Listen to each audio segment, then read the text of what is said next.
जगन्नाथ मंदिर, जो ओडिशा के पुरी शहर में स्थित है, भगवान विष्णु के एक रूप जगन्नाथ को समर्पित है। यह मंदिर भारत के 4 धामों में से एक है और वैष्णव परंपरा का एक महत्वपूर्ण तीर्थ स्थल है।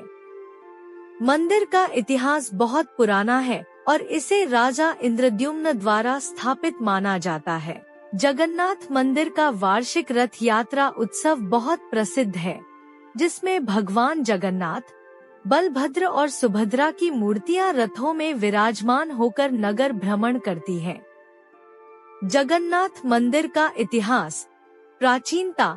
जगन्नाथ मंदिर का इतिहास बहुत पुराना है और इसे राजा इंद्रद्युम्न द्वारा स्थापित माना जाता है।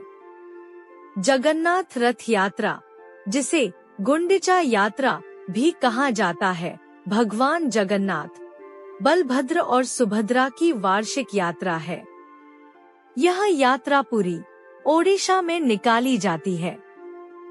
पौराणिक कथाओं के अनुसार एक बार देवी सुभद्रा ने अपने भाइयों जगन्नाथ और बलभद्र से नगर घूमने की इच्छा व्यक्त की।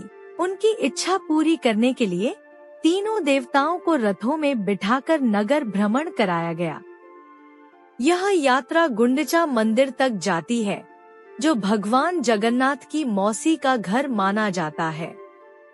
वहाँ वे 7 दिनों तक विश्राम करते हैं और फिर वापस अपने मंदिर लौटते हैं। जगन्नाथ रथ यात्रा की कहानी। स्कंद पुराण के अनुसार राजा इंद्रद्युम्न ने भगवान विष्णु की मूर्ति बनवाने की इच्छा व्यक्त की।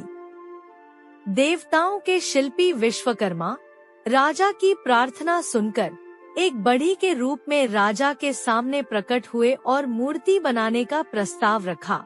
विश्वकर्मा ने शर्त रखी कि वे मूर्ति का निर्माण एकांत में करेंगे और कोई भी उन्हें देखेगा तो वे काम अधूरा छोड़कर चले जाएंगे।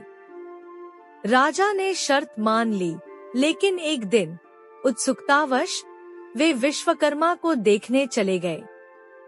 विश्वकर्मा अंतर्धान हो गए और मूर्तियां अधूरी रह गईं।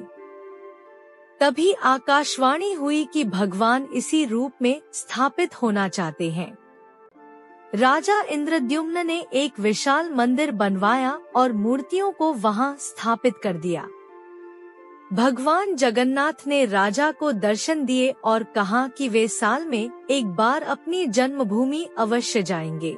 आषाढ़ शुक्ल द्वितीया को भगवान जगन्नाथ अपनी जन्मभूमि जाने के लिए रथ पर सवार होते हैं और तभी से यह रथ यात्रा की परंपरा चली आ रही है।